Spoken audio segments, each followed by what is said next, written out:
चन्द्रगिरीको फेरि आउने अर्को त्रैमासिकमा पनि योभन्दा थप निराशाजनक रिपोर्ट आउनेछ। नेटवर्थ हरेक त्रैमासिकमा घट्दै जानेछ, नोक्सानीहरू बढ्दै जानेछन्। चन्द्रगिरी हिल्स यति तल आउँछ तपाईँ कल्पना पनि गर्न सक्नुहुन्न। पिन निकालेको बम यसले त्यसको हातमा फाल्छ, त्यसले त्यसको हातमा फाल्छ, अनि लास्टमा फाल्दै फाल्दै एक ठाउँमा एउटाले हुत्याएर अनि बम विस्फोट हुन्छ नि, हो त्यो मात्रै हो। यसमा त्योभन्दा बाहिर केही पनि छैन। मानिदिनुहोस् कि अहिले पिन खोलेको मात्रै छ, पड्किने बेला भएको छैन। एउटाको हातबाट अर्को हातमा चन्द्रगिरी गइरहेको छ, पड्किन्छ, पक्का पड्किन्छ। एउटा चन्द्रगिरी चाहिँ जो चाहिँ नेटवर्थ नै माइनसमा छ, घाटामाथि घाटा गइरहेको कम्पनी चाहिँ बढेर कहाँ पुग्नुपर्ने ठाउँ छ कहीँ पुग्ने? यो त झर्ने नै हो, ककललाई डुबाएर झर्ने भन्ने मात्रै सवाल हो। अब 2 वर्ष पक्नुहोस्, 400-500 मा आउँछ, त्यसपछि किन्नु होला। जुन कमन पिपुल छ जसलाई चाहिँ ट्रेड गर्न आउँदैन, राम्रो कम्पनी रहेछ, 2500 पुगेको यो पक्कै राम्रो छ भनेर जसले चाहिँ होल्ड गरेर राखेर हिसाबले किन्नु भएको छ, उहाँहरू चाहिँ डुब्नु। अमुक खेलाडीहरूको समूहले उचालेर माथि पुर्याएर राख्न सक्दैन, ब्याङ्कलाई कर्नरिङ गर्न सक्दैन। त्यो कारणले पनि खेलाडीहरू यतातिर आँखा लाउँदैनन्, हल्ला चलाउँछन्। हल्ला चलाएपछि 1-2 सर्किट लाग्छ, त्यसपछि उनीहरूले आफूले होल्ड गरेका सेयरहरू बेचिदिन्छन्, हल्ला चलाउँछ, कहानी सक्यो। मलाई लाग्छ 400 मूल्य हाराहारी हुने बङ्गलादेश ब्याङ्कको सेयरलाई साँच्चै यदि मर्जर हुने हो भने फाइदा हुने गरी नबिलले स्वाप रेसियो दिँदैन। मर्ज हुँदैन नबिलसँग, लेखेर राख्नुहोस् तपाईँ, कुनै पनि ब्याङ्कको मर्ज हुँदैन नबिलसँग। भए पनि आजको मूल्यमा फाइदा हुने गरी नबिलले मर्ज गराउँदैन, अक्वायर गराउँदैन कुनै पनि ब्याङ्कलाई। हिजो एनसिसी ब्याङ्क सियोर थियो, आज बङ्गलादेश ब्याङ्क सियोर छ, भोलि सेन्चुरी ब्याङ्क सियोर हुन्छ। एक त हुँदैन, 99% लेखेर राख्नुहोस्। 1% कथम कजाति भइहालेछ भने पनि तपाईँलाई घाटा हुने गरी मर्ज हुन्छ। उहाँ बिल्कुल नयाँ लगानीकर्ता हो भने उहाँले ट्रेड गर्नु हुँदैन, उहाँले सबै इन्भेस्टमेन्ट गर्ने हो। तर बिल्कुलै नयाँ लगानीकर्ताले अहिले नयाँ लगानी रिड गरेर बजारमा हाल्न उपयुक्त छ जस्तो मलाई लाग्दैन। आजको सूचकाङ्कको झन्नै 2 गुणा सूचकाङ्क बजार पुग्नुपर्छ यो बुलमा। तर कहिले हो हेर्छन्, जे खुलेको छ सबै भरिदिन्छ। मिल्ने भए राइट सेयर पनि भर्थे। तपाईँ 13 रुपियाँ न्याप भएको म्युचुअल फन्ड 10 रुपियाँमा किन्ने कि 9.5 रुपियाँ न्याप भएको म्युचुअल फन्डको आइपिओ 10 रुपियाँमा भर्ने? आइपिओ भर्नुहोस् यस अर्थमा कि परेपछि सेकेन्डरी मार्केटमा बेच्न नबिर्सनु होला, छोरा नातिलाई हो भनेर हाइड्रोको आइपिओ पोर्टफोलियोमा च्यापेर राख्नुभयो भने 100 को माल 80 मा बेच्नुपर्ने दिन आउँछ। राष्ट्र ब्याङ्कले ख्याल गर्नुपर्छ। तुरुन्तै मञ्जुश्री फाइनान्स र गोर्खा फाइनान्सको कति केमा लगानी छ, लगानी कसले गर्दैछ, राष्ट्र ब्याङ्कले तुरुन्तै छानबिन गर्नुपर्छ। अब 8-10 करोडको हुनुहुन्छ भने लाखबाट सुरु गर्न सक्नुहुन्छ, लाखको मात्रै सम्पत्ति छ भने त 1000बाट सुरु गर्नु पर्यो। भयभरको सम्पत्ति सबै लिएर सिक्नको लागि बजारमा छिर्नुभयो भने उहाँ सडकमा पुग्नुहुन्छ। वेबसाइट र सैटेलाइट मार्फत हामीलाई हेरिरहनु भएका दर्शक र देशका विभिन्न रेडियो स्टेशनहरू मार्फत हामीलाई सुनिरहनु भएका आदरणीय श्रोता, काकासँग शेयरका कुराको यो दोस्रो श्रृङ्खलामा तपाईँलाई स्वागत छ।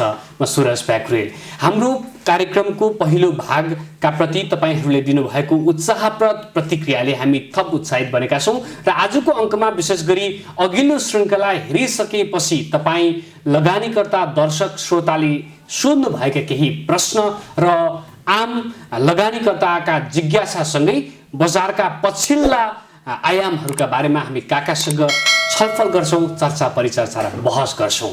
आउनुहोस् काकालाई कार्यक्रममा स्वागत गरौँ। स्वागत छ काका। धन्यवाद। जुन हाम्रो पहिलो एपिसोड हेरेर दर्शकले धेरै प्रश्नहरू पनि सोध्नु भएको छ, म यो प्रश्न सिलसिलेदार रूपमा तपाईँलाई सोध्ने पनि छु।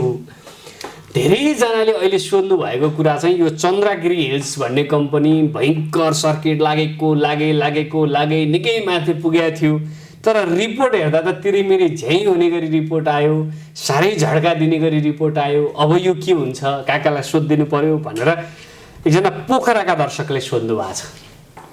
सुरजजी, चन्द्रगिरी हिल्सको रिपोर्ट हाम्रो अनुमान भन्दा बाहिरको होइन। यस्तै रिपोर्ट आउँछ भनेर हामीलाई पूर्वानुमान पहिला नै थाहा थियो। कम्पनीमा व्यापार छैन, लकडाउनले केबल कार पनि खासै चल्न नसकेको अवस्था र रिसोर्टमा त अहिले व्यापार के छ हामीले देखेकै छ। 5 स्टार होटलहरू, यहाँका होटलहरूको अहिले के हालत छ हामीले देखेकै छ। चन्द्रगिरीको रिपोर्ट जे आउनुपर्ने हो त्यो नै आएको हो, कुनै अनौठो होइन। त्यस्तो हो भने मार्केटमा यो प्राइस चाहिँ किन यति धेरै हुइम भएर यति धेरै माथि गएको हो त? यो केही सीमित टाठाबाठा लगानीकर्ताहरूले सोझा साझालाई फसाउनको लागि मूल्य माथि लगेर कर्नरिङ गर्दै माथि लगेर एकपटक अनलोड गरेर अब अहिले बजार स्वाभाविक रूपमा तल आउँदैछ। बीचमा तिनै लगानीकर्ताले फेरि त्यसलाई अनलोड गर्नेछन् र फेरि अलि माथि पुर्याएर फेरि अफलोड गर्नेछन्। यो प्रक्रिया चलिरहन्छ। चन्द्रगिरीको फेरि आउने अर्को त्रैमासिकमा पनि योभन्दा थप निराशाजनक रिपोर्ट आउनेछ।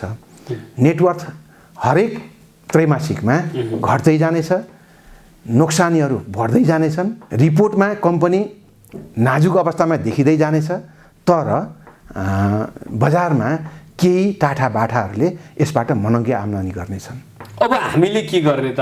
मतलब लगानीकर्ताले के गर्ने? टाठाबाटाले यो मार्केट प्राइस उचाल्छन् भनेर यसमा लगानी गर्दा ठिक वा रिस्की हुन्छ, वा रिपोर्ट हेरेर यो चाहिँ कम्पनी ठिक छैन, यो चाहिँ चुज गर्नु राम्रो होइन भनेर निर्णय गर्दाखेरि चाहिँ के गर्दा ठिक हुन्छ? मेरो सुझाव यदि मान्ने हो भने चन्द्रगिरी हिल्स बढोस् अथवा घटोस्, आम लगानीकर्ताले यसमा चासो राख्नु हुँदैन। जबसम्म यसको सेयर मूल्य आज भएको 25% बराबरमा झर्दैन। भनाइको मतलब यो 400-500% ओभर भ्यालुड छ अहिले। यो एक दिन झर्छ, हेरिराख्नु होला। हामी यसै गरी कुरा गर्दै जाउँला। या त चन्द्रगिरी हिल्सले मनग्गे आम्दानी गरेर दिनुपर्छ, होइन यसै गरी घाटा बढाउँदै लगिन्छ भने हाम्रा सामु परिणाम आउनेछ। चन्द्रगिरी हिल्स यति तल आउँछ तपाईँ कल्पना पनि गर्न सक्नुहुन्न। भनेको अहिले नयाँ लगानीकर्ताहरूले यो त एकदम बढिरहेछ भनेर चन्द्रगिरी हिल्स यो बढेको बेला पनि किन्ने होइन, यो घट्यो भनेर पनि किन्ने होइन, यसलाई हेर्दै नहेर्ने हो। किनभने यो अझै घट्छ, धेरै घट्छ, धेरै घट्ने ठाउँ छ। जुन कम्पनी 400% 500% ओभर भ्यालुड छ त्यो कम्पनी कति घटे चाहिँ किन्ने? धेरैजनाले त 30-40 रुपियाँ मात्र घट्यो भने नि घटेको बेला किन्ने भनेर के छ र किन्ने? 79 रुपियाँ नेटवर्थ भएको कम्पनी वार्षिक 18-20 करोड त यो वर्ष घाटा होला, अर्को वर्ष त घाटा अरू थपिन्छ। ब्याज त तिरिराख्नुपर्छ, लोन लिएको छ। न केबल कार राम्ररी चलेको छ, न रिसोर्टहरू राम्ररी चलेका छन्। यसरी पनि बुझ्दा ठिक हुँदैन? जस्तो यो त ठुला खेलाडीहरूले खेलाइरहेको सेयर छ, त्यो हिसाबले पनि यिनीहरूले त्यति घट्न दिँदैनन्, बढ्छ नै। त्यो भएको हुनाले म यसमा लगानी गर्छु भनेर मैले बुझेँ भने त्यो कसरी गलत भयो? सुरजजी, हिन्दी फिल्म हेर्थ्यौँ नि हामी, त्यो बम हुन्छ नि, पिन निकालेको बम, यसले त्यसको हातमा फाल्छ, त्यसले त्यसको हातमा फाल्छ, अनि लास्टमा फाल्दै फाल्दै एक ठाउँमा एउटाले हुत्याएर अनि बम विस्फोट हुन्छ नि, हो त्यो मात्रै हो। यसमा त्योभन्दा बाहिर केही पनि छैन। मानिदिनुहोस् कि अहिले पिन खोलेको मात्रै छ, पड्किने बेला भएको छैन। एउटाको हातबाट अर्कोको हातमा चन्द्रगिरी गइरहेको छ, पड्किन्छ, पक्का पड्किन्छ। या त कम्पनीले नाफा कमाएर देखाउनुपर्छ, या यसको मूल्य पड्केर तल झर्छ।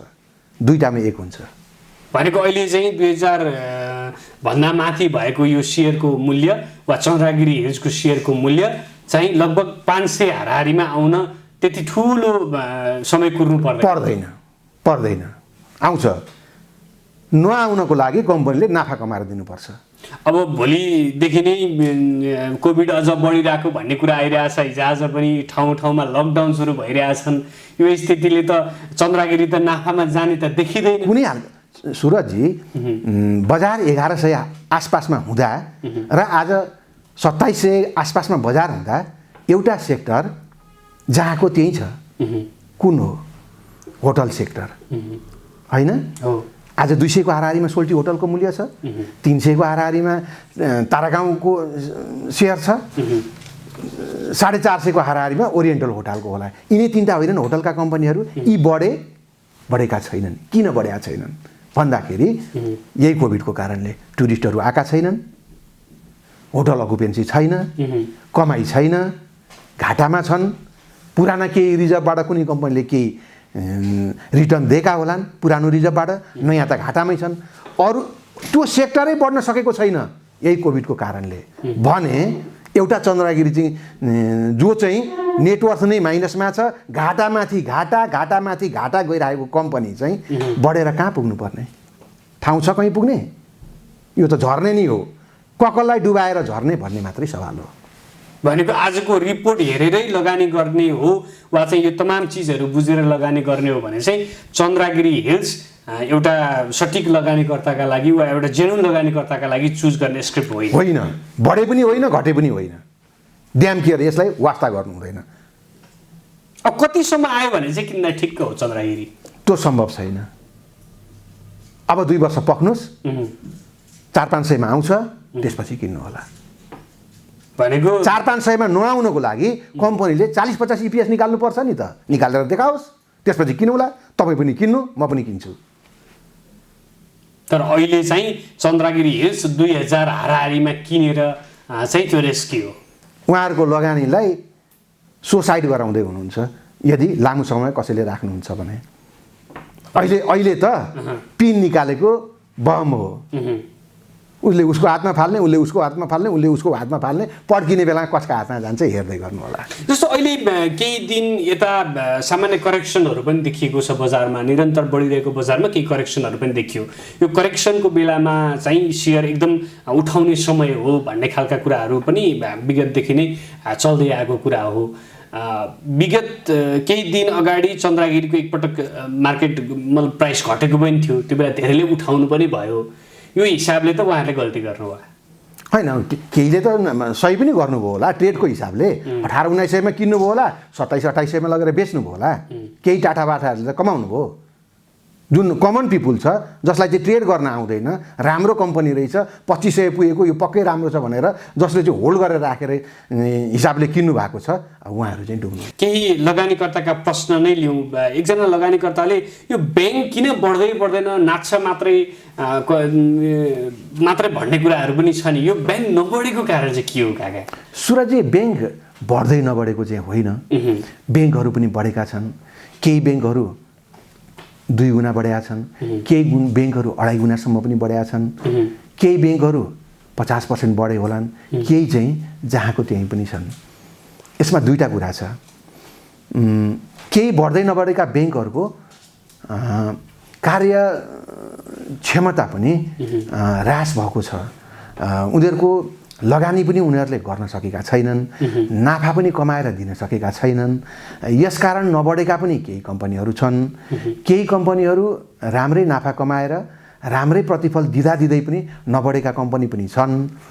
तर विशेष त आम रूपमा हेर्ने हो भने ब्याङ्कका सेयरहरूको मूल्य वृद्धि एकदमै कम देखिन्छ। यो भन्दै गर्दाखेरि अलिकति कम रिस्क पनि ब्याङ्किङ सेक्टर हो भन्ने खालको जोखिम कम छ, सप्लाई धेरै छ। अमुक खेलाडीहरूको समूहले उचालेर माथि पुर्याएर राख्न सक्दैन, ब्याङ्कलाई कर्नरिङ गर्न सक्दैन। त्यो कारणले पनि खेलाडीहरू यतातिर आँखा लाउँदैनन्। उनीहरू कमजोर, सानो पुँजी भएका र आम लगानीकर्तालाई झुक्क्याउन सक्ने स्क्रिप्टहरू छानेर कर्नरिङ गरेर माथि लगिराखेका छन्। ब्याङ्कहरू उनीहरूको बसमा भएन। त्यसो एकजना लगानीकर्ताले के पनि सोध्नु भएको छ भने जब मर्जरको हल्ला आउँछ तब त्यसलाई एकदमै माथि पुर्याइन्छ, अनि फेरि मर्जर नहुने भयो रे भनेर फसाइन्छ। यो कुराबाट चाहिँ कसरी बस्ने काकालाई सोधिदिनु होला भनेर सोध्नु भएको छ। यसमा 2टा कुरा गरौँ। एउटा मर्जरको हल्ला कसरी आउँछ, दोस्रो बच्ने कसरी। मलाई लाग्छ मर्जरको हल्ला आउनुभन्दा अगाडि मर्जर हुने ब्याङ्कका सञ्चालक समितिका केही मान्छे सिइओहरूले सायद सम्बन्धित ब्याङ्कको सेयर आफन्तका नाममा किन्लान्, त्यसपछि हल्ला चलाउलान् बजारमा, हल्ला चलाउँछन्, हल्ला चलाएपछि 1-2 सर्किट लाग्छ, त्यसपछि उनीहरूले आफूले होल्ड गरेका सेयरहरू बेचिदिन्छन्, हल्ला चलाउँछ, कहानी सकियो। फेरि अर्को पटक यही कहानी सुरु हुन्छ, अर्को ब्याङ्कसँग सुरु हुन्छ। सायद अब नामै लिएर भन्नुपर्दा मर्ज हुने ब्याङ्क त नबिल नै हो। मलाई त यस्तो लाग्छ नबिलको टप म्यानेजमेन्ट पनि यसमा संलग्न छ। उसले नै पहिला सेयर उठाउँछ, हल्ला पिटाउँछ, भारी बोकाइदिन्छ, बस योभन्दा अरू केही छैन। गरिमा विकास ब्याङ्क पछिल्लो त्यस्तै एउटा शहीद भएको छ गरिमासँग, जबकि त्यो मर्जर हुने आन्तरिक कुरै छैन, जस अलिअलि बस हल्ला मात्रै गरिदिनुपर्छ। यसमा दुई खालका पात्रहरू यसमा सम्मिलित हुन्, 3 खालका पात्र भनौँ। पहिलो त उसले हल्लाभन्दा अगाडि नै सेयर एकुमुलेट गरेर राख्ने ठुला खेलाडीहरू सम्बन्धित ब्याङ्कका हुन सक्छन्, सञ्चालकहरूले नै ठुलो मात्रामा सेयर जम्मा गरिसकेका हुन्छन्। त्यसपछि हल्ला चल्छ, हल्ला चलेपछि किन्ने एउटा समूह छ, त्यसले किनेपछि 1-2 सर्किट लाग्छ, लास्टमा टुप्पोमा पुगेको बेलामा भिर्ने साना लगानीकर्ताहरू तयार छन्, उनीहरूले भिर दिन्छन्। उदाहरणकै रूपमा भन्नुपर्दा 240 मा बङ्गलादेश ब्याङ्क हुँदाखेरि नबिलसँग मर्ज हुने भनेर एनसिसी ब्याङ्कलाई 380 माथि पुर्याइयो। एक खालका मान्छेहरू डुबेर बसेका छन्। आज एनसिसी ब्याङ्क 300 को हाराहारीमा आयो, 240 हाराहारीको बङ्गलादेश ब्याङ्कलाई 400 पुर्याइयो, फेरि भिराइन्छ, फेरि त्यो तल झर्छ। अब तेस्रो ब्याङ्कको फेरि खोजी सुरु हुन्छ, यो चलिरहेको छ। जस्तो बङ्गलादेश ब्याङ्क चाहिँ नबिलसँग मर्जै भयो भने पनि आजको त्यो 400 हाराहारीको प्राइस चाहिँ जस्टिफाइड प्राइस हो? होइन, मलाई लाग्छ 400 मूल्य हाराहारी हुने बङ्गलादेश ब्याङ्कको सेयरलाई साँच्चै यदि मर्जर हुने हो भने फाइदा हुने गरी नबिलले स्वाप रेसियो दिँदैन। यो टेक्निकल कुरा चाहिँ लगानीकर्ताहरू बुझ्दैन। उनीहरूको लागि मर्जरको हल्ला नै सबैभन्दा ठुलो न्युज हो। नाफा घाटा स्वाप रेसियो भन्ने गौण कुरा हुन्, उनीहरूलाई थाहै हुँदैन। भनेको यो कसरी बढ्छ भन्ने थाहा छैन, बढ्छ यही मानौँ न। राइट सेयरले कसरी बढ्छ भन्ने कसैलाई थाहा छ त? छैन नि। राइट सेयर भनेको त वास्तवमै हुने राइट सेयर दिएर लगानीकर्तालाई फाइदा त केही हुँदैन नि। तर पनि हेर्नु त राइट सेयरले फाइदा हुन्छ भनेर कस्तो भइरहेको छ, कस्तो क्रेज छ, त्यस्तै हो। जस्तो यहाँ कुनै ए भन्ने ब्याङ्क कुनै बी भन्ने ब्याङ्कसँग मर्जरमा जाँदैछ वा एक्विजिसनमा जाँदैछ भने पनि त्यति धेरै उत्साहित भएर लगानी पर्नु कुरै छैन। कम मूल्य भएको ब्याङ्क बढी मूल्य ब्याङ्क भएको ब्याङ्कसँग मर्जमा जाँदा यदि स्वाप रेसियो धेरै दियो भने चाहिँ फाइदा हुने हो नि। दिन्छ भने के ग्यारेन्टी छ? उनीहरूले पनि त दिने त विभिन्न आधार खोज्छन्। एउटा उदाहरण दिउँ, मसँग केही वर्ष अगाडि एस डेभलपमेन्ट ब्याङ्क भन्ने कम्पनीको सेयर थियो। सायद त्यति बेला 350 360-65 हाराहारी मूल्य थियो होला त्यसको। इन्भेस्टमेन्ट ब्याङ्कसँग मर्जमा गयो। मर्ज हुँदाखेरि के नहुन्छ भनेर हामीलाई कौतूहलता थियो। मर्ज भयो, स्वाप रेसियो कति दियो थाहा छ? 40 कि 41% दियो। के फाइदा भयो? घाटा भयो। मर्ज हुँदैन नबिलसँग, लेखेर राख्नुहोस् तपाईँ। कुनै पनि ब्याङ्कको मर्ज हुँदैन नबिलसँग। भए पनि आजको मूल्यमा फाइदा हुने गरी नबिलले मर्ज गराउँदैन, कुनै अक्वायर गराउँदैन कुनै पनि ब्याङ्कलाई, मर्ज पनि गराउँदैन। तर आजको दिनमा त बङ्गलादेश ब्याङ्क त लगभग 100% स्योर नै भइसक्यो भन्ने खालका कुराहरू गलत। हिजो एनसिसी ब्याङ्क स्योर थियो, आज बङ्गलादेश ब्याङ्क स्योर छ, भोलि सेन्चुरी ब्याङ्क स्योर हुन्छ। लगानीकर्ता फसाउने हल्लाहरू भइ नै हाल्यो भने पनि हुँदैन, उत्साहित हुनुपर्ने छैन। भइ नै हाल्यो भने 30% 35% अफर गर्छ नबिल ब्याङ्कले, बङ्गलादेश ब्याङ्क जान मान्दैन, सकियो। मलाई जतिसम्म त लाग्छ कुरै भएको छैन। कुरा भएको छ भने पनि नोबेल ब्याङ्कले दिने भनेको 30-35% स्वप रेसियो यो जान मान्दैन, वा 45-40 राखेर हिसाब गरौँ, जाँदैन, त्यति दिँदैन। भनेको आजको दिनमा चाहिँ नोबेल ब्याङ्क लिमिटेडले कोहीलाई एक्वायर गर्दैछ वा कोही ब्याङ्क मर्जरमा जाँदैछन् भने पनि त्यति ठुलो उत्साहित हुनुपर्ने कुरा चाहिँ लगानीकर्तालाई छैन। उत्साहित भएर सेयर किन्नु पर्दैन। मर्ज हुँदै हुँदैन, हुने भयो भने पनि तपाईँलाई फाइदा होइन घाटा हुने गरी हुन्छ। एक त हुँदै हुँदैन 99% लेखेर राख्नुहोस्, 1% कथम कदाचित भइहालेछ भने पनि तपाईँलाई घाटा हुने गरी मर्ज हुन्छ। भनेको नोबेल ब्याङ्कसँग जसको मर्जरको हल्ला चल्यो त्यसैको सेयर उठाउनु भनेको चाहिँ आजको दिनमा त्यो सोसाइटी डिसिजन हो। बस सुरुकै दिन थाहा पाएर कसैले उठायो भने बाइचान्स 5-10% नाफा खाएर पनि बेच्न सक्छन्, तर अन्तिममा पुग्नु भयो भने घाटा नै खाने हो। सर्ट टर्मको लागि, लङ टर्मको लागि त त्योभन्दा पनि बढेर माथि जाला। बङ्गलादेश ब्याङ्क 400मै रोकिने त ब्याङ्क होइन नि त। 400मा किनेका मान्छेहरूले पनि फेरि पनि नाफा कमाउने समय त आउँछ, तर कुर्नुपर्छ। एनसिसी ब्याङ्क 380-388 नै अन्तिम मूल्य त होइन नि, फेरि पनि नाग्ला नि त। तर आजका दिन त 388मा किन्नेहरूको हातमा त 320-25 मात्रै छ नि त। यो मर्जरकै हल्ला हेर्ने हो भने त अब अस्ति सार्वजनिक रूपमै पनि नोबेल ब्याङ्कका केही साथीहरूले बोलिदिनु भएको थियो, अब ब्लड ब्याङ्क मात्र बाँकी छ हामीसँग मर्जर हुन भनेर, होइन? यो हिसाबले हल्ला चल्छ। तर उहाँहरू बाहिर आएर त्यसो भन्नुहुन्छ। कता कता मलाई चाहिँ यो हल्ला फिजाउनुमा नोबेल ब्याङ्क सम्बन्धित पनि कोही संलग्न छन् कि जस्तो लाग्छ मलाई। हुनसक्छ काहीँ बोलाएर तपाईँले मलाई बोलाउनु भयो काहीँ भने बसेर चिया खाँदा भयो नि त। हुनसक्छ नोबेल ब्याङ्कका ठुला मान्छेहरूले पनि अरू कुनै ब्याङ्कलाई बोलाएर काहीँ यसो चिया गफ खायो भने बाहिरका लागि त न्युज पुग्यो नि त्यति भए।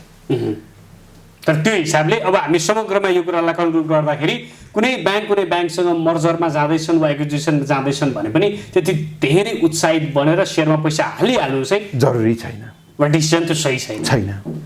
एकजना दर्शकले काकालाई के सोधिदिनु भन्नुभएको छ भने मसँग 5 लाख रुपियाँ पैसा छ, कतिको ट्रेडिङ गर्नु, कतिको इन्भेस्टमेन्ट गर्नु, यसको एउटा कुनै आइडिया भए बताइदिनुहोस् न भन्नुभएको छ। उहाँ बिल्कुल नयाँ लगानीकर्ता हो भने उहाँले ट्रेड गर्नु हुँदैन, उहाँले सबै इन्भेस्टमेन्ट गर्ने हो। नयाँ लगानीकर्ताले ट्रेड गर्नु भनेको गुमाउनु हो। 10 पटक गरिएको ट्रेडमा आकल झुकल 1-2 पटक सही सल्लाह दिने मान्छेको बाटो अनुसार चल्दा 1-2 पटक नाफा भयो भने पनि बाँकी उहाँहरूले घुमाउनुहुन्छ ट्रेडतिर लाग्नुभयो भने।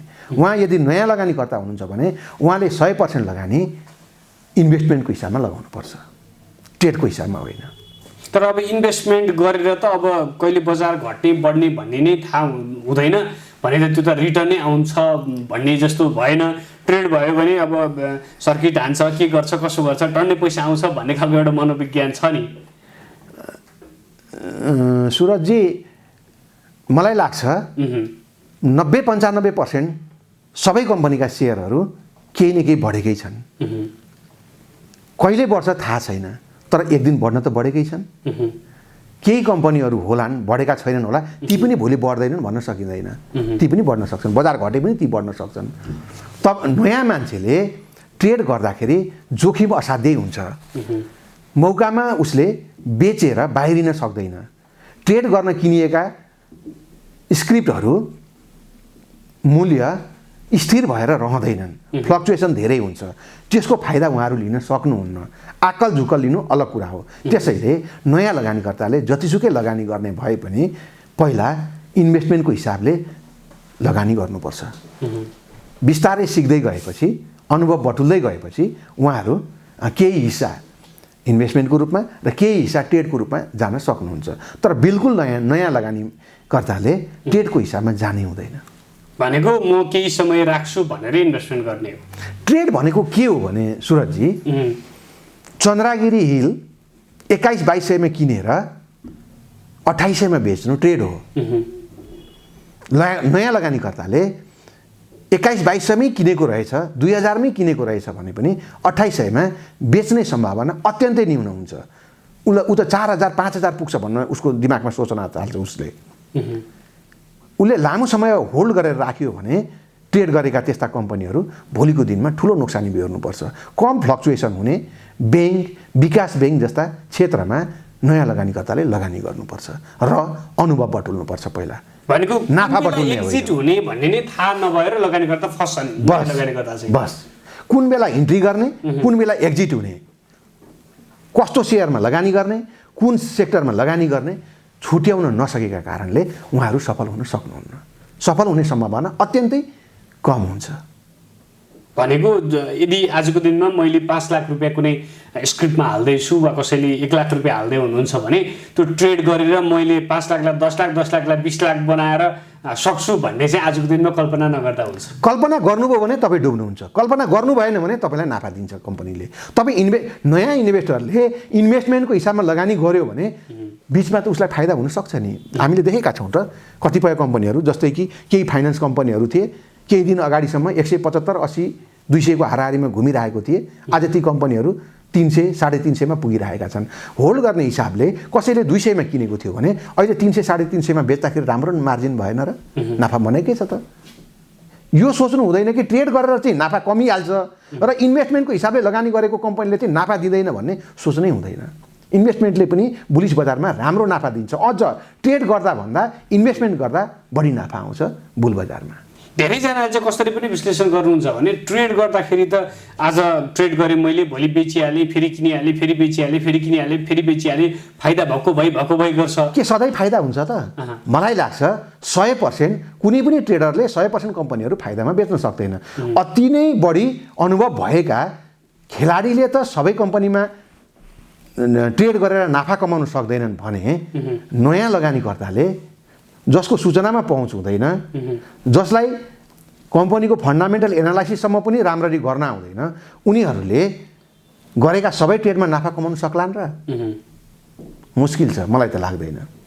भनेको त्यो हिसाबले सोचेर ट्रेड गर्नुभन्दा अहिले चाहिँ इन्भेस्टमेन्ट गर्दा बस नयाँ लगानीकर्ता हुनुहुन्छ भने उहाँले अहिले इन्भेस्टमेन्ट गर्नु पर्यो। म 6 महिना, 8 महिना, वर्ष दिन यो कम्पनी पालेर हेर्छु, नाफा भयो भने नाफा खाएर बेच्छु, नाफा भएन भने पनि लाभांश खान्छु भनेर उहाँले लगानी गर्नु पर्यो। एकजना लगानीकर्ता मित्रले सोध्नु भएको छ, म 50 लाख जति लोन लिएर सेयर मार्केटमा हालौँ भन्ने सोचिरहेको छु, यो ठिक डिसिजन हुन्छ कि बेठिक डिसिजन हुन्छ, वा कुन सेयर किन्दा ठिक हुन्छ भनेर सोध्नु भएको छ। अब उहाँ पनि पुरानो लगानीकर्ता हो, एकदम नयाँ। हेर्नुहोस्, आजभन्दा 1 वर्ष अगाडि, 10 महिना अगाडि, 4-6 महिना अगाडि पनि लोन लिएर बजारमा लगानी गर्ने सुवर्ण अवसर थियो। आज बजार एउटा अवस्थामा पुगिसकेको छ। बजारको अन्त त नभनौँ, बजार अझै बढ्न बाँकी होला, तर बिल्कुलै नयाँ लगानीकर्ताले अहिले नयाँ लगानी ऋण गरेर बजारमा हाल्न उपयुक्त छ जस्तो मलाई लाग्दैन। उहाँले आफ्नो बचत, आफ्नो प्रोपर्टी प्रयोग गरेर लगानी गर्न सक्नुहुन्छ, तर ब्याज तिर्ने हिसाबले बैंकको लोन लिएर अहिलेको अवस्थामा लगानी गर्नु अलि बढी जोखिम होला जस्तो मलाई लाग्छ। यो चाहिँ किन अब मार्केट धेरै भनौँ न, सेयर प्राइस धेरै महँगो भइसक्यो भनेर हो, त्यो अनुसारले रिटर्न आउँदैन भनेर त्यसो भन्नुभन्दा पनि केही कम्पनीहरू त मलाई लाग्छ अल टाइम हाई नै भइसक्यो होला। हुनसक्छ बजार 5000 मा पुग्दा पनि आजको मूल्यमा नरहलान्। धेरै कम्पनीहरू त त्यस्ता पनि भइसकेका छन्। केही कम्पनीहरू बजार 1500 हुँदाखेरि जति मूल्य हुनुपर्ने हो ती बराबर पनि आज मूल्य छैनन्। सबै कम्पनीमा जोखिम छ मैले भन्न खोजेको होइन, सबै सेक्टरमा जोखिम छ भन्न खोजेको होइन, तर पनि नयाँ लगानीकर्ताको बिहेभियर यस्तो हुन्छ कि उसले सुरुवातमा जोखिमपूर्वक लगानी गर्छ। जुन कम्पनीहरू लगातार बढेका छन्, जुन कम्पनीहरू लगातार सर्किट गरेका छन्, त्यस्ता कम्पनीमा उसले लगानी गर्छ। ऋण खोजेर ल्याएको लगानी, ऋण खोजेर ल्याएको पैसा त्यसमा लगानी गर्दाखेरि सुरजी हुनसक्छ बजारहरू 6 महिना बढ्ला, वर्ष दिन बढ्ला, 1.5 वर्ष बढ्ला, 2 वर्ष बढ्ला, बजार बढ्न बाँकी छ, बढ्ला, तर बजार बढेको बढै त जाँदैन नि। हुनसक्छ अस्ति हिजो आज बजार घट्यो, हुनसक्छ 1-2 महिना बजार घट्न सक्दैन र? बजार बढेको बढै जान्छ भन्ने कसैले ग्यारेन्टी गर्न सक्छ? हप्ता दिन बजार घट्ला, 15 दिन घट्ला, महिना दिन घट्ला, 2 महिना घट्ला, 4 महिना घट्न सक्दैन र? बुलिस बजार सधैँ बढेको बढै मात्रै जान्छ र? बुलिस बजार पनि साइडवेजमा जान्छ नि, घट्छ नि। हो, त्यस्तो घटेको बेलामा नयाँ लगानीकर्ता धेरै प्यानिक हुन्छ। त्यस्तो अवस्थामा उसले घाटा खाएर बेचेर फेरि ऊ ऋण बुझाउन जान्छ। त्यसैले अहिलेको अवस्थामा बिल्कुलै नयाँ लगानीकर्ताले ऋण गरेर सेयरमा पस्नु उपयुक्त हुन्छ जस्तो मलाई लाग्दैन। जस्तो अघिल्लो श्रृङ्खला हेरेर एकजना दर्शकले के सोध्नु भएको छ भने यो बुल बजारपछि फेरि पनि बेरिस बजार आउँदैछ र त्यसमा चाहिँ धेरै लगानीकर्ताहरू फस्ने सम्भावना छ भनेर काकाले टिप्पणी गर्नुभएको थियो। अब यो बुल बजार सकिन लाग्यो भन्ने चाहिँ कसरी थाहा पाउने भनेर सोध्नु भएको छ। बुल बजार सकिन लागेको त मलाई लाग्छ कसैले पनि थाहा पाउँदैन। अब मलाई लाग्छ बजार बढ्न बाँकी छ, अझै बजार बढ्छ, तर बजार बढेको बढै जाँदैन, बिचबिचमा करेक्सनहरू होलान्। बजार घट्छ बढ्छ यसलाई सामान्य रूपमा लिनुपर्छ। बजार अन्त्य अहिले होइन। मेरो अनुमानमा आजको सूचकाङ्कको झन्नै 2 गुणा सूचकाङ्क बजार पुग्नुपर्छ यो बुलमा। तर कहिले भन्ने कुरो चाहिँ हुनसक्छ 6 महिनामा पनि होला, हुनसक्छ 3 महिनामा पनि होला, हुनसक्छ वर्ष लाग्ला, हुनसक्छ 2 वर्ष लाग्ला, 2.5 वर्ष पनि लाग्ला। भर्खर 1-1.5 वर्ष त हुँदैछ, हाम्रो 1.5 वर्ष जति भयो होला बुल साइकल सुरु भएको।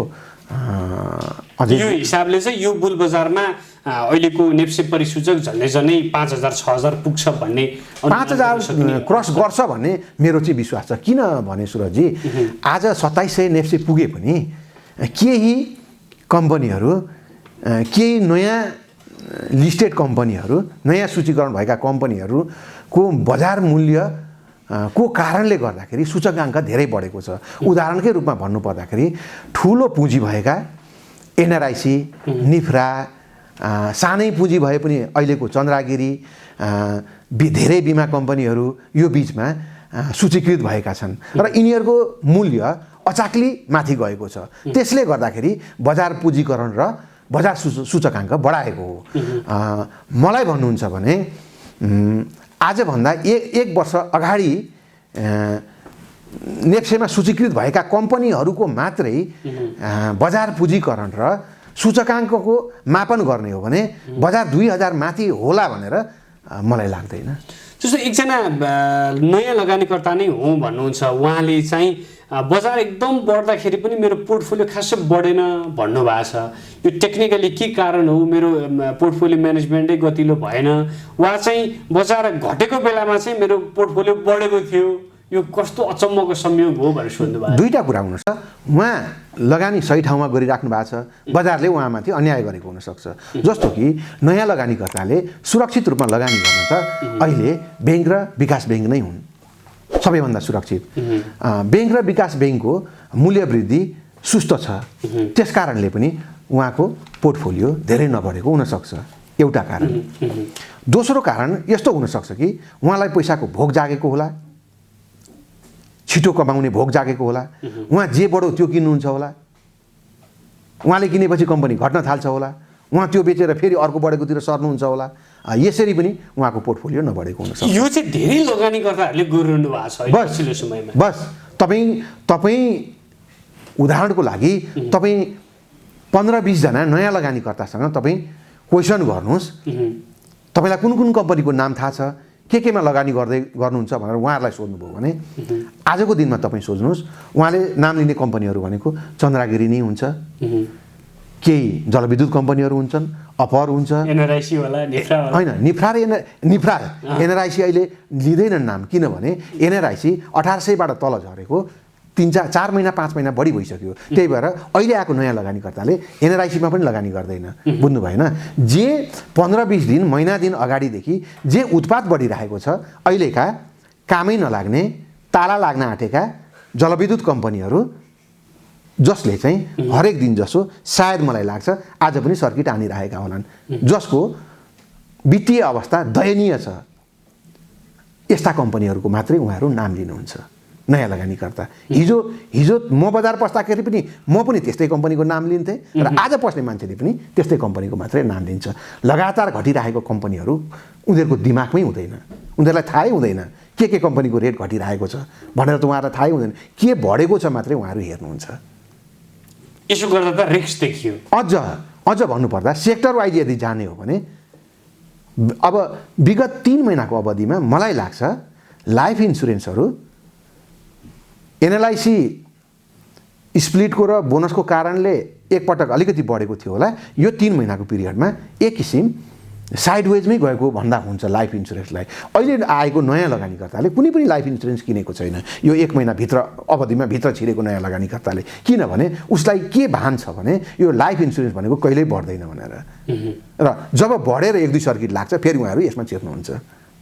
भनेको नयाँ लगानीकर्ताहरूको त त्यो बिहेभियर फस्नी जस्तो बिहेभियर देखियो। उहाँहरूको बिहेभियर नै त्यही हुन्छ, किनभने उहाँहरूलाई कमाउन हतार हुन्छ, जे बढेको छ त्यो मात्रै किन्नुहुन्छ उहाँहरूले। वर्ष नै भनेर किन्दाखेरि त अलिअलि बढिरहेको किन्नु त स्वाभाविक पनि होइन र? बढ्छ भनेरै किन्ने कसले? बढिराखेको बढ्छ भनेर किन्ने भनेको ट्रेडर्सले हो।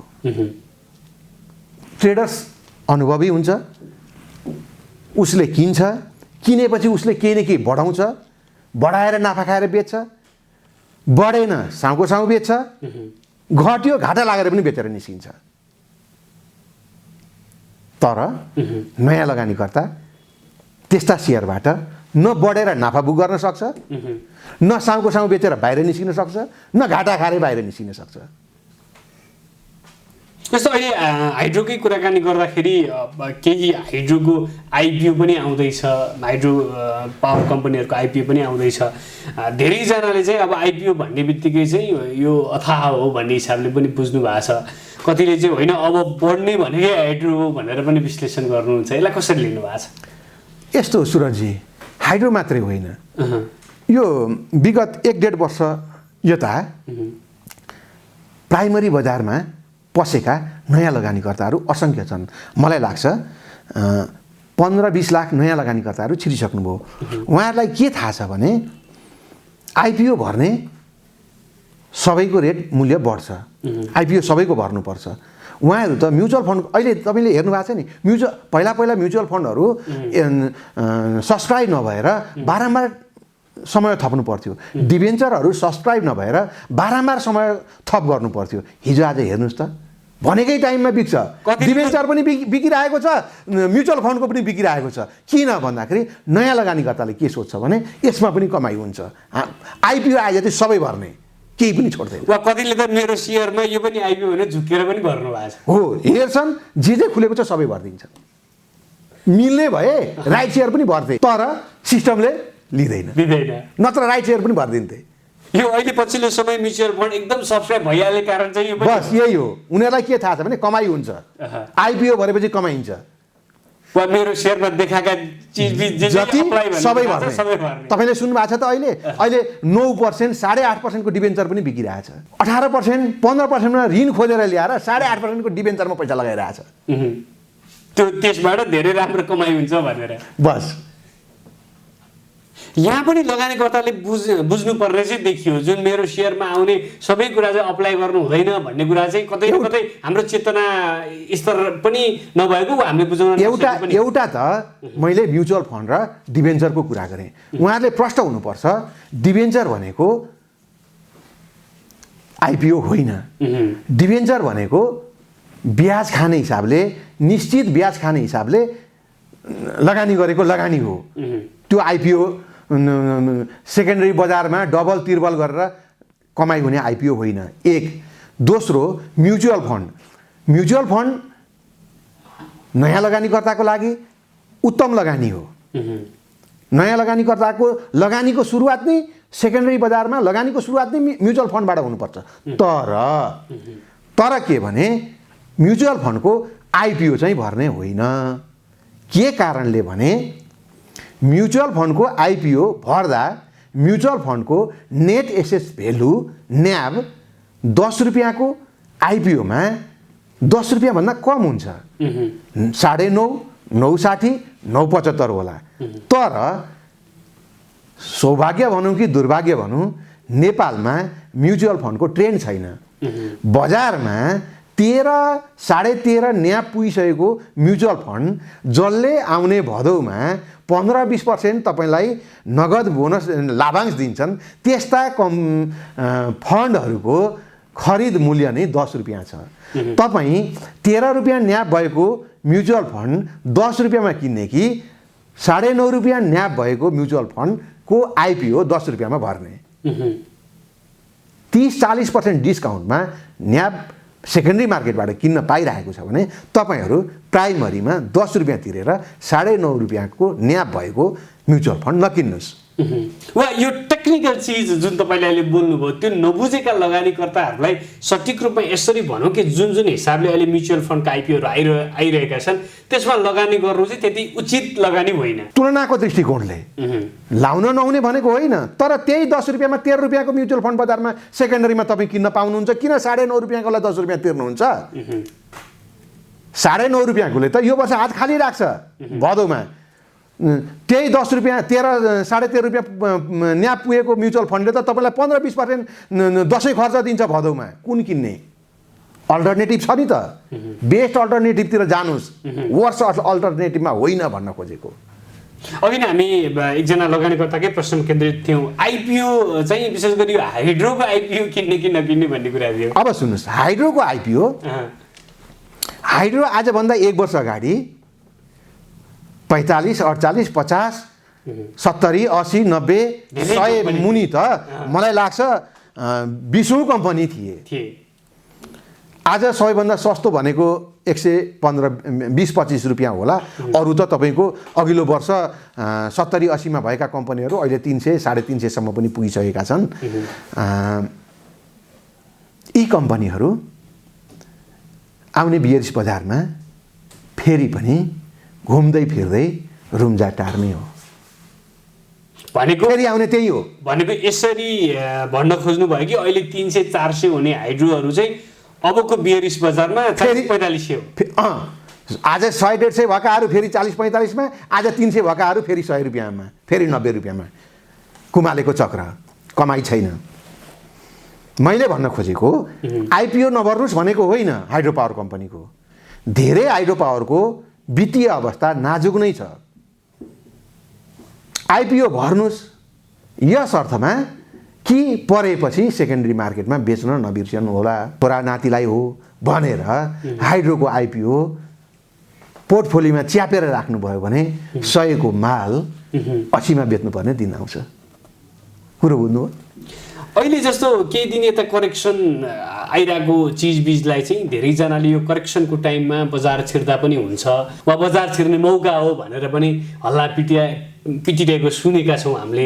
यो करेक्सनलाई चाहिँ नयाँ प्रवेश गर्न चाहने लगानीकर्ताले मौकाका रूपमा लिने वा के हो? हो, बुलिस बजारमा हरेक करेक्सनहरू नयाँ लगानीकर्ता छिर्ने बाटाहरू हुन्। तर हाम्रोमा के भइदिन्छ भने बजार घटेपछि नयाँ लगानीकर्ताहरू हच्किन्छन्, त्यो समयमा छिर्न मान्दैनन् र फेरि बढेपछि उहाँहरू जबरजस्ती छिर्नुहुन्छ। जस्तै अघिल्लो 1 महिना अगाडि, 1-1.5 महिना अगाडि बजार 2640-50 बाट बजार 2370 सम्म बजार झरेको थियो। 2400 को हाराहारीमा पुग्दा नयाँ लगानीकर्ताहरू छिर्नु पर्थ्यो, तर उहाँहरू आतिएर छिर्न सक्नु भएन। फेरि 2500-2600 नागेपछि उहाँहरू त्यति बेला छिर्नुभयो। हुनसक्छ बजार घट्दैछ, अरू केही बजार घट्न सक्छ। बिस्तारै उहाँहरूले आफूले टार्गेट गरेका, आफूलाई किन्न मन भएका कम्पनीहरू थोरै परिमाणमा हरेक घटेको दिनमा उहाँहरू किन्दै जानुपर्छ। यदि उहाँहरू नयाँ इन्भेस्टर हो र इन्भेस्ट गर्न चाहनुहुन्छ भने। अब ट्रेडरहरूको लागि त अब बजार ट्रेडरहरू चाहिँ बजार घटेर फेरि बढ्न थालेपछि मात्रै ट्रेडरहरू बजारमा पस्छन्। त्यो नयाँ लगानीकर्ताले त्यसो गर्न सक्नुहुन्न र गर्नु हुँदैन पनि। पछिल्लो समय एउटा निकै चर्चाको विषय पनि छ, यो बचतकर्ताको बचतमा चाहिँ सेयर माफियाहरूले एकदम ठुलो रजाइ गरे भन्ने खालको कुराहरू पनि सुनेका छन्। यसमा काकाको टिप्पणी के छ? अब धेरै कम्पनीको लगानीभित्र पसेर मैले हेर्न पाएको छैन, हाम्रो पहुँच पनि त्यहाँ हुँदैन। सरसर्ती बाहिरबाट हेर्दा केही कम्पनीहरू जस्तो कि अस्ति भर्खरै जेनरल इन्सुरेन्स कम्पनीले पनि आफ्नै कम्पनीको सेयर समेत दोस्रो बजारबाट खरिद गरेको हामीले पढ्न पायौँ। सायद त्यो सम्बन्धमा बिमा समितिले छानबिन गर्दै होला, कारबाही पनि गर्यो होला। त्यहाँ अर्को एउटा पाटो पनि छ। जेनरल इन्सुरेन्सकै केसमा पनि जेनरल इन्सुरेन्सलाई गोर्खा फाइनान्सको समेत सेयर किनाइएको रहेछ। गोर्खा फाइनान्सको सेयर ठुलो मात्रामा एउटा खेलाडीको समूहले कर्नरिङ गरेर होल्ड गरेर राखेको छ। उसले आफू र आफू सम्बद्ध संस्थागत लगानीकर्तालाई समेत सो सेयर किनबेच गराइरहेको छ। सस्तोमा संस्थाबाट किन्ला, महँगोमा त्यही संस्थालाई बेचाउला। यो बिल्कुलै अनैतिक र अपराधिक काम पनि केही संस्था र केही व्यक्तिबाट भइरहेको छ। यसको छानबिन हुनुपर्छ। यो देखावटी रूपमा चाहिँ अदृश्य रूपमा सबै कम्पनीमा छ भन्ने सुनिन्छ। सबै बिमा कम्पनी र ब्याङ्कहरूमा पनि राष्ट्र ब्याङ्कले तोकेभन्दा बढी लगानी गर्ने, बिमाहरूमा पनि बिमा समितिले तोकेभन्दा बढी सेयरमा लगानी गर्ने गरेको छ भन्ने सुन्नमा आइरहेको छ। अब बिमा समितिले त छानबिन सुरु गर्यो जस्तो लाग्छ। राष्ट्र ब्याङ्कले कहिलेदेखि छानबिन गर्ने हो? ब्याङ्किङ क्षेत्रमा चाहिँ सतही रूपमा केही फाइनान्स कम्पनीहरूमा हामीले देख्दाखेरि नामै लिनुपर्दा मञ्जुश्री फाइनान्स, गोर्खा फाइनान्स जस्ता कम्पनीहरूले मुख्य व्यापार ऋण लगाएर ब्याज असुल गर्नुभन्दा पनि सबै पैसा सेयर किनेर जोखिमयुक्त सेयरमा लगानी गरेर बुलिस बजारमा त राम्रै कमाएर राम्रै नाफा दिँदै होलान्। तर यो क्रम जारी रहेमा बेयरिस बजारमा कम्पनी टाट पल्टाइदिन्छन् यी माफियाहरूले। यो कुरामा ख्याल गर्नुपर्छ, राष्ट्र ब्याङ्कले ख्याल गर्नुपर्छ। तुरुन्तै मञ्जुश्री फाइनान्स र गोर्खा फाइनान्सको के कति केमा लगानी छ, लगानी कसले गर्दैछ, राष्ट्र ब्याङ्कले तुरुन्तै छानबिन गर्नुपर्छ। होइन भने नयाँ लगानीकर्ता वा साना लगानीकर्ता फस्नेवाला छन्। आज लगानीकर्ताको हिसाबमा हेर्ने हो भने जोखिमयुक्त लगानी गरेर राम्रो प्रतिफल देलान्, राम्रो इपिएस निकालेको छ। आज मञ्जुश्रीको हेर्दै थिएँ 51 इपिएस, भेरी गुड। तर खुद ब्याज आम्दानी अघिल्लो वर्षभन्दा 1 करोड घटी छ। नाफा झन्डै 2 गुणा बढाएको छ। फाइनान्स कम्पनीहरू अत्यन्तै जोखिममा छन्। भोलि कथम कदाचित मार्केट घट्यो भने ती जोखिमयुक्त कम्पनीमा गरेको लगानीले फाइनान्सहरू त 4-5 वर्ष उठ्नै सक्दैनन्। आज जति ताली पिट्दैछन् नि 51 इपिएस भनेर, भोलि -51 आउँदैन भन्न सकिन्छ? हेर्नुहोस् त, हामीले देखेका बेस्ट फाइनान्स, समृद्धि फाइनान्स के हालत थियो 2 वर्षसम्म। बुलिस बजारमा सेयरमा मात्रै लगानी गरेर पैसा कमाउने होइन, बेयरिस बजारमा के गर्ने? मानिलिनुहोस् 6 महिनालाई बजार साइडवेजमा गयो, बजार अब 6 महिना बढेन, घट्यो भने अब सबैलाई थाहा छ बजार घटेपछि सेयरको मूल्य पनि घट्छन्, नाफा पनि घट्छ, सबको घट्छ। त्यति बेर व्यापारको मात्रै नाफाले कति इपिएस आउँछ मञ्जुश्रीको? त्यही 12-15 होइन। जस्तो लगानीकर्ताहरूले चाहिँ रिपोर्ट सरस्वती हेर्दा वा धेरैजना मिडिया वा धेरै मिडियाहरूले पनि भन्दाखेरि चाहिँ यसको इपिएस यस्तो छ भनेपछि यो राम्रो कम्पनी हो भनेर भन्छन् होइन। त्यो खालका कुराहरू पनि छन्। तर तपाईँको कुरा बुझ्दा चाहिँ इपिएस कसरी आयो भन्ने महत्त्वपूर्ण कुरा हो। भन्ने चाहिँ महत्त्वपूर्ण। यदि ब्याङ्किङ सेक्टर हो भने इपिएस र नाफा भन्दा पनि इपिएस आउने स्रोतहरू हेर्नु पर्यो। उसले ब्याजमा पैसा लगाएर ब्याज आम्दानी गरेर नाफा बढाएको छ भने कम्पनी राम्रो हो। त्यो कम्पनीमा लगानी गर्दा हुन्छ। जस्तो कि अहिले धेरै विकास ब्याङ्कको मैले आज बिहान रिपोर्ट हेरेको थिएँ। मुक्तिनाथ विकास ब्याङ्क, गरिमा विकास ब्याङ्क, अर्को एउटा महालक्ष्मी विकास ब्याङ्क। महालक्ष्मी विकास ब्याङ्कको अलिकति प्रोभिजनमा पैसा राख्नु परेको कारणले, एनपिएल बढेको कारणले अलिकति उसको इपिएस कम आएको छ। बाँकी गरिमा र मुक्तिनाथ विकास ब्याङ्कको एकदमै राम्रो रिपोर्ट छ। कामना सेवाको पनि अघिल्लो पटक सम्पत्ति बेचेर, सेयर बेचेर मात्रै नाफा थियो, तर अहिले कामना सेवाले पनि ब्याज आम्दानी राम्रो बढाएको छ। अहिले खुद ब्याज आम्दानी राम्रो बढाएको छ। राम्रो रिपोर्ट भन्नुपर्छ। तर फाइनान्स कम्पनीको नाफा चाहिँ जोखिमपूर्ण छ। ती कम्पनीहरूमा चाहिँ इपिएस कसरी आयो भन्ने कुरा पनि हेर्नुपर्छ। जस्तो अहिले एकजना लगानीकर्ताले के सोध्नु भएको छ भने मैले सर्टेन पैसाको लगानी गर्न खोज्दैछु, यो लगानी चाहिँ म सस्ता कम्पनीको धेरै सेयर किनौँ कि महँगा कम्पनीका थोरै सेयर किनौँ, मलाई कहाँनिर फाइदा हुन्छ भनेर सोध्नु भएको छ। राम्रा सेयर, लगानी योग्य सेयर सस्ता पनि छन्, लगानी योग्य सेयर महँगा पनि छन्। लगानी गर्न नहुने सेयर सस्ता पनि छन्, लगानी गर्नै नहुने सेयर महँगा पनि छन्। कम्पनी हेरेर लगानी गर्नु पर्यो। सस्तो किनेर जोखिम कम हुने होइन, महँगो किनेर जोखिम बढ्ने होइन। कम्पनीको वित्तीय स्थिति हेरेर सेयर खरिद गर्नुपर्छ। सस्तोमा नेसनल हाइड्रो पावर, जसको मूल्य अघिल्लो बियरिस बजारमा 48 थियो होला, आज 160-65 होला, अघिल्लो हप्ता 190-95 सम्म पुगेको थियो होला, अहिले 160 मा झरो होला। सस्तो छ भनेर किनियो भने आउने बियरिस बजारमा फेरि पुग्ने त 48 नै होला। त्यो रिस्कलाई मनन गरेर वा विश्लेषण गरेर सेयर किन्न पर्यो बस। र 2000 मूल्य भएका, 4000 मूल्य भएका, अझ भनौँ न बोटलर्स नेपाल BNT आजको दिनमा 9000 हाराहारी होला। अन्य कम्पनीको तुलना गर्ने हो भने अब 9000 को कम्पनी BNTलाई महँगो भन्नु मिल्दैन। मेरो नजरमा 125 हाराहारीको आँखुखोला hydro power, Khanikhola hydro power भन्दा धेरै गुणा सस्तो BNT को सेयर हो, जसको मूल्य 9000 प्रति किता छ।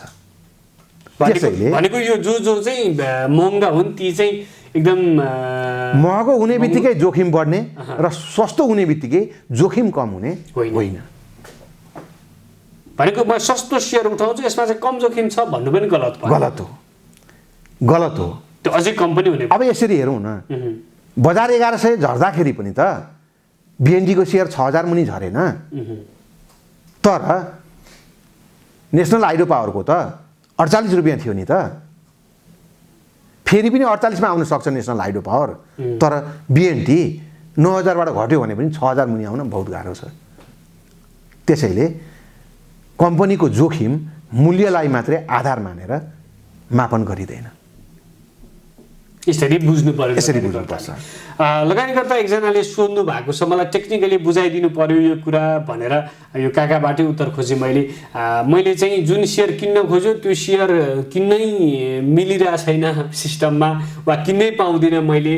यो चाहिँ किन्न खोजेको सेयर किन्नै पाइरहेको छैन, बेच्न खोजेको सेयर पनि बेच्नै पाएको छैन। सायद उहाँले यो बायर र सेलर बिचको तालमेल नबुझ्नु भयो होला, बुझाइदिनु। मलाई लाग्छ उहाँ नयाँ लगानीकर्ता हुनुपर्छ।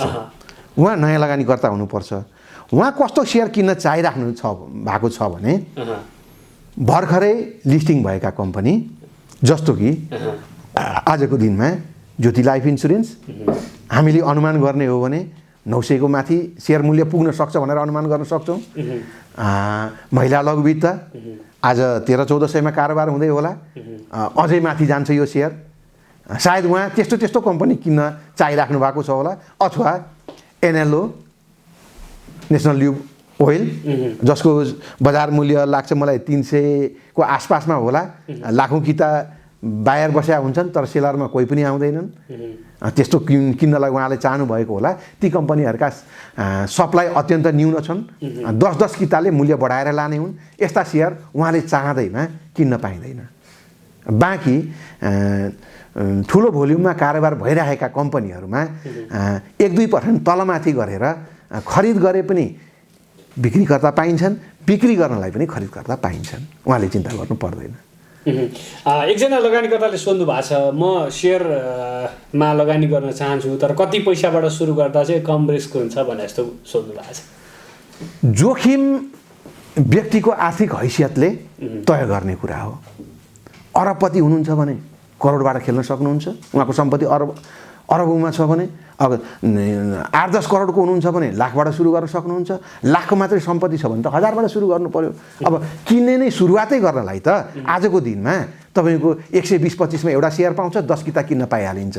तपाईँको 12-13 सयबाट पनि सेकेन्डरी मार्केटमा छिर्न सकिन्छ। सबभन्दा पहिले उहाँले आफ्नो आर्थिक हैसियत विचार गर्नु पर्यो र लगानीको सानो अंश मात्रै बजारमा लिएर छिर्नु पर्यो। आफ्नो सम्पत्तिको केही अंश, सानो अंश लिएर बजारमा छिर्नु पर्यो अनुभव बटुल्नको लागि। भयभरको सम्पत्ति सबै लिएर सिक्नको लागि बजारमा छिर्नुभयो भने उहाँ सडकमा पुग्नुहुन्छ। अन्तिममा एउटा प्रश्न सोध्छु। एकजना लगानीकर्ताले सोध्नु भएको छ, यो भलै अगाडि पनि समाचारका रूपमा पनि केही उदाहरणहरू आएका छन्। मैले बेचेको सेयरको पैसा चाहिँ ब्रोकरले दिँदैन वा धेरै पछि मात्र आउँछ, मैले किनेको पैसा बुझाइन भने चाहिँ मलाई जरिमाना लगाइन्छ, यो त साह्रै अन्याय भएन र भनेर सोध्नु भएको छ। दुवैतिर समस्या छन्। खरिदकर्ताले पनि खरिद गरिसकेपछि समयमा पैसा नदिएका प्रशस्त उदाहरण छन्।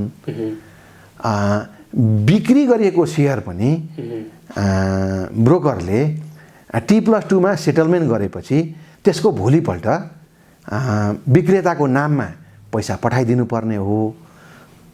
तर केही प्राविधिक कारणले पनि रोकिएका छन् भन्नुहुन्छ ब्रोकरहरू। खाता नम्बर नमिलेको, खाता नम्बर अपडेट नगराएको, विविध कारणले पनि रोकिएको छ भन्नुहुन्छ। नत्र भने बिक्री भइसकेको 3 या 4 कार्यदिनमा त उहाँहरूले पैसा लगाइसकेको हुनुपर्ने हो, तर नलगाएको प्रशस्त उदाहरणहरू भेटिन्छ। आजको बहस यही टुङ्ग्यौँ। तपाईँलाई समयका लागि धन्यवाद। धन्यवाद। हवस् त दर्शकहरू, काकासँग सेयरका कुराको यो दोस्रो अङ्क यति नै। हामी यो कार्यक्रमलाई थप इन्टरेक्टिभ बनाउन चाहन्छौँ। तपाईँसँग पनि काकासँग सोध्नुपर्ने, बुझ्नुपर्ने केही प्रसङ्गहरू भए, केही प्रश्नहरू भए स्क्रिनमा देखाइएको हाम्रो ठेगानामा सम्पर्क गर्न सक्नुहुनेछ वा स्क्रिनमा देखाइएको त्यो सम्पर्क नम्बरमा सम्पर्क गरेर आफ्ना प्रश्नहरू टिपाउन सक्नुहुनेछ। हाम्रो कार्यक्रम कस्तो लागिरहेको छ, आफ्ना सल्लाह सुझाव र प्रतिक्रियाहरू दिन सक्नुहुनेछ। दिन नभुल्नुहोला। आजका लागि कार्यक्रम यति नै। काकासँग सेयरका कुराको तेस्रो श्रृङ्खला लिएर हामी आगामी हप्ता उपस्थित हुने नै छौँ। सुरज प्याकुरेल बिदा हुन्छु। नमस्ते।